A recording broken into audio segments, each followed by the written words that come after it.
चल मदीने पार दे कादिर मुंजी किस्मत करे गुंबदे खजरा दिसा मुंजी दिल ठरे मुंजो मन ठरे। यो शेरा मरहूम मौलाना सनाउल्लाह जतोई अल्लाह ताला संदस कब्र जे मथा करोड़ा रहम जा मीं नाज़िल फरमाए। बेन लफ्ज़न में ही चेजे तो मुखे जह शेर ओ मथी मंजिल ते पहुंचाए वो शेर हुयो जको अवाम उन्नास में तमाम बेइंतहा मकबूल थियो। उवा शल मदीने पार दे कादिर मुंजी किस्मत करे गुंबदे खजरा दिसा मुंजी दिल ठरे मुंजो मन ठरे। इहो ही शेर आ जो मुखे एकड़े दोस्त चयो तदा यो मौलाना सनाउल्लाह जतोई हज कयो आ मां चो न कयो चई मिस्कीन आ तो अल्लाह ताला ने हर कंहिं कुछ दिनो आ पर एतरी कुवत शायद न थस चई तो भला मुंजो नालो न दसी से मां टिकट जा पैसा ॾियां तो मौलाना के वञी चो तो हज करे अचे।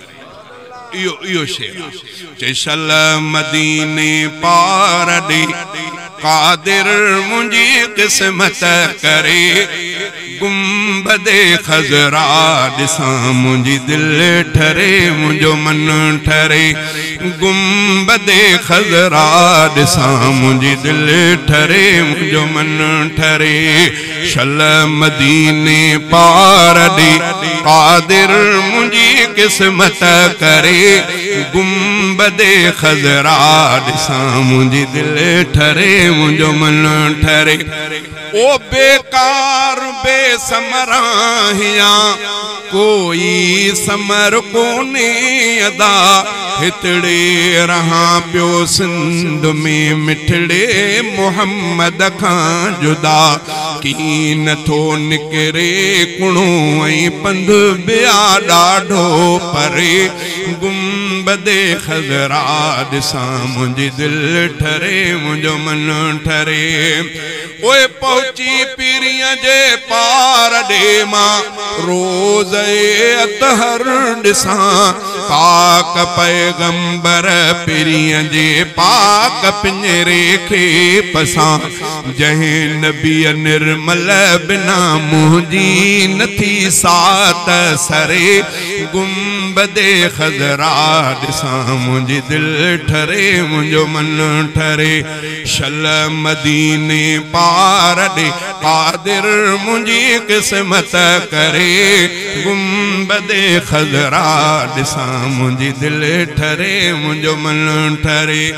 ओ हिन दे सखे हिन वे सखे घोरिया मोहम्मद घोटता हीस को सारो करया कुर्बान नबी जे नोटता जह नबी जे इश्क में थे थुड़ रुनो सुडका भरे गुंबदे खजरा दिसा मुंजी दिल ठरे मुंजो मन ठरे।